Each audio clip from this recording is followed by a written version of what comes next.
There is a photograph taken in 1979 of a main street in Oklahoma, storefronts on both sides, cars parked at the curb, a diner with the lights still on, children playing on the sidewalk in front of a hardware store. It looks like any small American town on any ordinary afternoon. That town is Picher, Oklahoma, and today not a single person lives there. The buildings are gone, the streets are crumbling. The ground beneath it is so poisoned that the federal government declared the entire area a public health emergency and paid every remaining resident to leave. The land itself is dying, and it is never coming back. This is not an old story.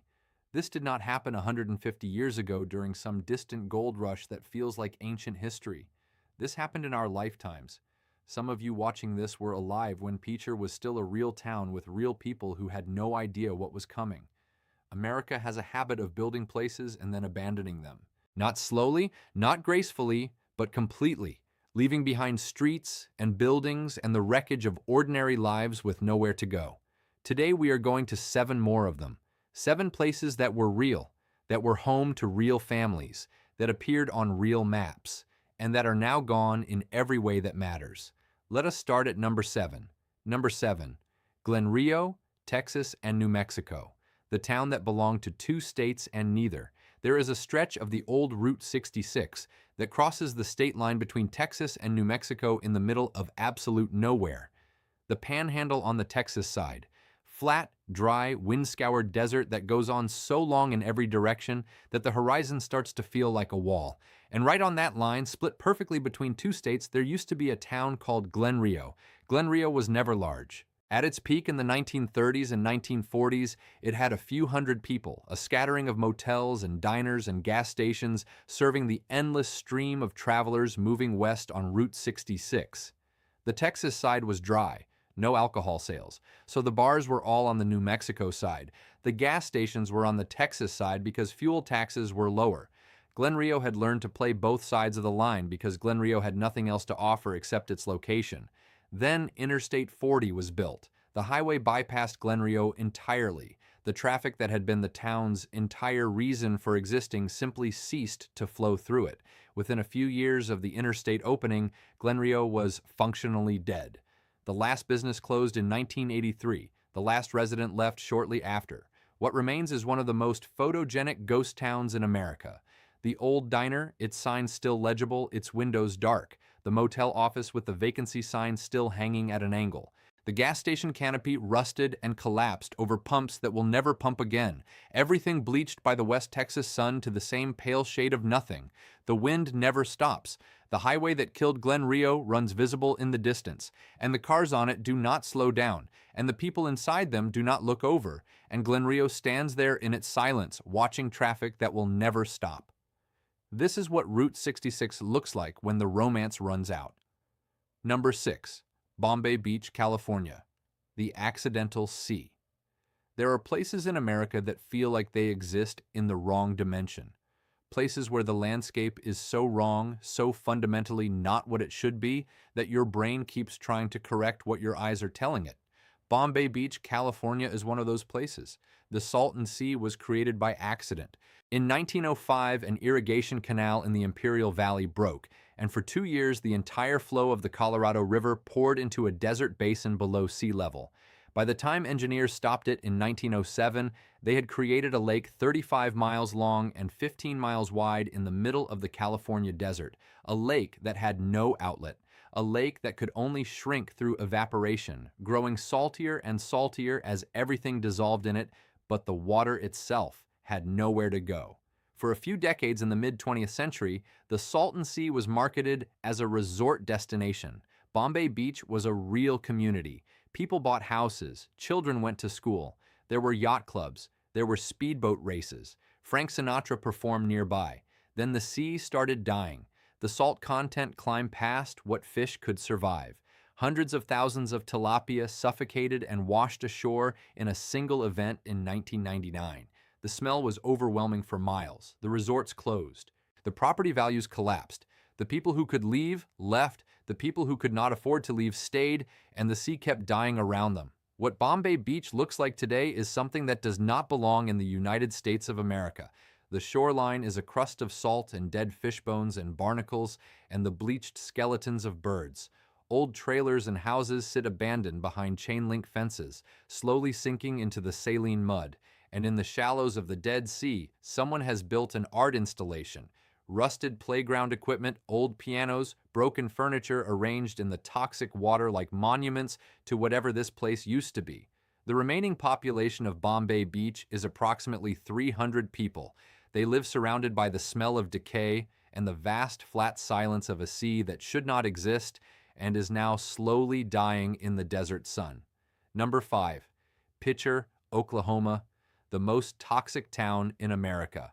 In the early 20th century, the land under Picher, Oklahoma turned out to be sitting on top of one of the richest deposits of lead and zinc ore in the world. The mining began in 1913. For decades, Picher was one of the most productive mining districts in America. The ore that came out of Picher helped build the bullets and the bombs and the tanks that won 2 world wars. The mining companies took the ore. What they left behind was the chat. Chat is the crushed rock waste left over after the ore is extracted. In Picher, the mining companies piled the chat into mountains, gray, dusty piles of crushed rock up to 200 feet tall, all around the town. The children of Picher played on the chat piles. They rode sleds down them in winter. They had no idea what was in the dust they were breathing. What was in the dust was lead, decades of lead exposure at catastrophic levels. By the time health officials properly assessed Picher in the 1990s, they found that 34% of the children in the town had elevated blood lead levels. The entire town was sitting on a network of mine shafts so extensive and so close to the surface that the ground was in danger of collapse. In some areas, the void space beneath Picher was estimated at 40%. The town was literally hollow underneath. The federal government declared Picher a Superfund site.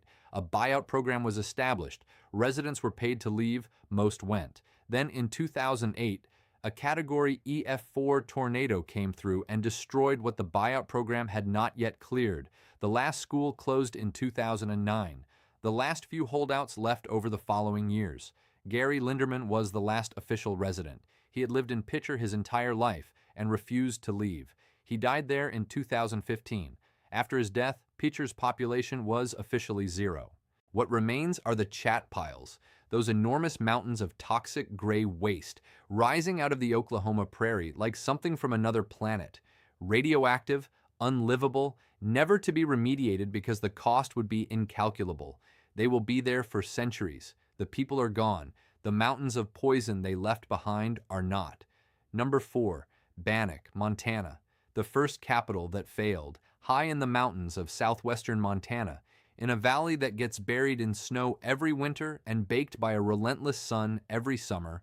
There is a ghost town that used to be the first territorial capital of Montana. It has over 60 buildings still standing. The jail, the hotel, the Masonic Lodge, the governor's mansion, a church with a piano still inside it. Bannack was founded in 1862 after gold was discovered in Grasshopper Creek. Within months, the population exploded to 3,000 people. In 1864, when the Montana Territory was established, Bannack was named its first capital. It had everything a capital needed: a courthouse, government offices, civic ambition. It also had Henry Plummer. Henry Plummer was the sheriff of Bannack. He was also, simultaneously, the leader of a gang of road agents called the Innocents, who robbed and murdered travelers on the roads into and out of town. Plummer used his position as sheriff to gather intelligence on which travelers were carrying gold and then dispatched his men to kill them. Historians estimate the Innocents were responsible for over 100 murders. When the vigilantes of Bannack figured out what Plummer was doing, they hanged him from the gallows he himself had built as sheriff. They hanged 24 members of his gang in the following weeks. Bannack had been the most dangerous town in Montana and had cleaned itself up the most violent way possible. Then the gold ran out. The capital moved to Virginia City, then to Helena. The population dropped decade by decade. By 1950, Bannack was effectively a ghost town. Montana made it a state park in 1954 and has preserved it in arrested decay ever since. Walking through Bannack today is like walking through a perfectly preserved nightmare. The buildings are intact enough that you can see inside them, see the peeling wallpaper and the collapsed furniture and the tools hanging on the walls of the blacksmith shop. And somewhere in that town is the gallows where Henry Plummer was hanged. The gallows he built himself, never imagining who would eventually stand on it. Number 3, Garnett, Montana. The town winter keeps killing. There is a ghost town in Granite County, Montana that you cannot reach in winter. The road that leads to it disappears under 10 feet of snow every November and does not reappear until spring. For roughly 5 months of every year, Garnett, Montana is completely inaccessible to any human being. The only visitors during those months are the mountain lions and the elk, and the deep silence of a Montana winter at 5,000 feet. Garnett was a gold mining camp that grew and died multiple times. It was founded in the 1860s, declined, revived during the gold rush of the 1890s, declined again, and had its final chapter during the Depression years of the 1930s when the price of gold rose high enough to make mining viable one more time. By 1942, the mines were exhausted for good. The last residents left. What makes Garnett remarkable is that it is one of the most intact ghost towns in the American West. The Bureau of Land Management maintains the site and has stabilized many of the structures, but has not restored them. They sit as they were left. 30 buildings, including the hotel, the assay office, several miners' cabins, and a recreation hall. The interiors are open to visitors, and the objects inside them are exactly where they were abandoned in 1942, but it is the isolation that defines Garnett. This is not a ghost town you stumble upon. You have to want to find it. You drive miles of unpaved mountain road to get there, and when you arrive, there is nothing around you for a very long distance in every direction except mountains and timber and sky. The silence at Garnett is not the same as the silence at an accessible ghost town. It is the silence of genuine remoteness, the silence of a place that does not know or care whether you are there or not. In winter, under all that snow, Garnett waits, as it has been waiting for 80 years, as it will keep waiting long after everyone who ever knew it is gone. Number 2, Cisco, Utah. The town that Interstate 70 murdered. There are ghost towns that feel old, and there are ghost towns that feel recent in a way that is more unsettling than anything age can produce. Cisco, Utah feels recent. The cars rusting in the yards look like cars that people actually drove. The trailers collapsing along the main road look like trailers that people actually lived in. The gas station that stands dark and boarded along the highway looks like a gas station that pumped gas within living memory, because it did. Cisco, Utah was alive into the 1980s. Cisco existed because of the Denver and Rio Grande Western Railroad, which passed through this corner of the Utah desert in the early 20th century. A water stop, a rail yard, a small community that served the trains and the travelers. When Highway 6 was built, Cisco got a gas station and a diner and a small motel because travelers needed fuel in the empty stretch between Green River and Grand Junction. Then Interstate 70 came. The highway bypassed Cisco completely, rerouting traffic several miles south. The travelers who used to stop in Cisco kept driving. The diner closed. The motel closed. The gas station closed. The people left. The last business in Cisco closed around 1982. The last permanent residents left not long after. Unlike Bodie, which has been a state park for 60 years, or Bannack, which is maintained by Montana, Cisco has no protector. It is on private land, slowly collapsing under the weight of the desert sun and the freezing Utah winters. You can see Cisco from Interstate 70 today. It is visible from the highway that killed it.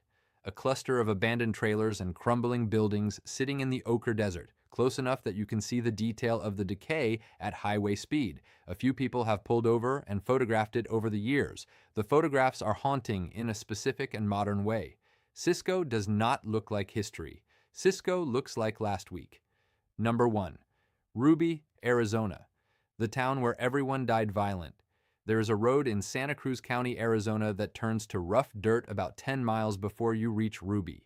The road climbs into the mountains and gets narrower, and the brush presses in from both sides, and there are signs warning you about the remoteness of where you are going. Most people turn back. The people who keep going eventually arrive at a flat mountain valley with a collection of adobe and stone structures, a mine head frame, and a silence that feels pressurized. Ruby, Arizona, was a mining town. lead, zinc, silver. It had a post office, a school, a company store, a pool, tennis courts, and at its peak in the 1930s, around 1,200 residents. Standard American mining town story so far. The difference is what Ruby was known for beyond the mining. Ruby sits close to the Mexican border in some of the most remote terrain in the American Southwest. Through the 20s and 30s, the area around Ruby was plagued by bandits crossing from Mexico. In 1920, 2 men robbed the store in Ruby and killed the storekeeper and his wife. In 1921, 2 more men were killed in a separate robbery at the same store. In 1927, 5 men were killed in an attack. Ruby had a murder rate that would have shocked a much larger city. The mine closed in 1941. The population evaporated. Ruby was sold to private owners who have maintained it ever since as a private ghost town. One of the few in America that you can actually rent and stay overnight in, sleeping in the old buildings with the dark Arizona sky above you and the absolute silence of the mountains all around. But stay overnight in Ruby long enough, and the silence starts to feel specific, not the silence of emptiness, the silence of something waiting. The mountains around Ruby have been witnesses to too much violence over too many decades. The adobe walls of the old buildings have absorbed too many difficult years. People who have stayed in Ruby describe a feeling they cannot quite explain, not fear exactly, but the persistent sense that the place remembers what happened there in ways that ordinary places do not. Every ghost town is haunted by its history. Ruby, Arizona, is haunted by its dead. 7 towns, 7 different ways America makes a place and then unmakes it. A mining camp that poisoned its children, a resort town that watched its sea die, a capital city that hanged its own sheriff, a town split between 2 states that neither state wanted, a road stop that a highway killed in less than a decade, a mountain town that winter buries for 5 months of every year, and a border town where the violence soaked so deeply into the ground that it never quite left. 3,000 ghost towns. That number does not get smaller. It grows, slowly, as more places lose whatever it was that made them worth inhabiting. Some lose their mines. Some lose their highways. Some lose their water or their industry or the economic logic that made them viable in the first place. What they do not lose, what none of them ever quite lose, is the evidence that someone was there. The buildings that still stand. The objects still sitting on shelves. The roads that still cut through the desert or the mountain valley even though no one drives them anymore. America moves fast. It always has. It finds a resource and extracts it and moves on. And what it leaves behind is a record of everywhere it has been. A 3,000-town record of ambition and collapse and the specific American inability to admit that some places were never going to last. They are all out there right now, waiting. In the Utah desert, on the Montana mountains, at the bottom of a dead California sea, in the Oklahoma grasslands under mountains of toxic gray rock, waiting for the next person who knows where to look.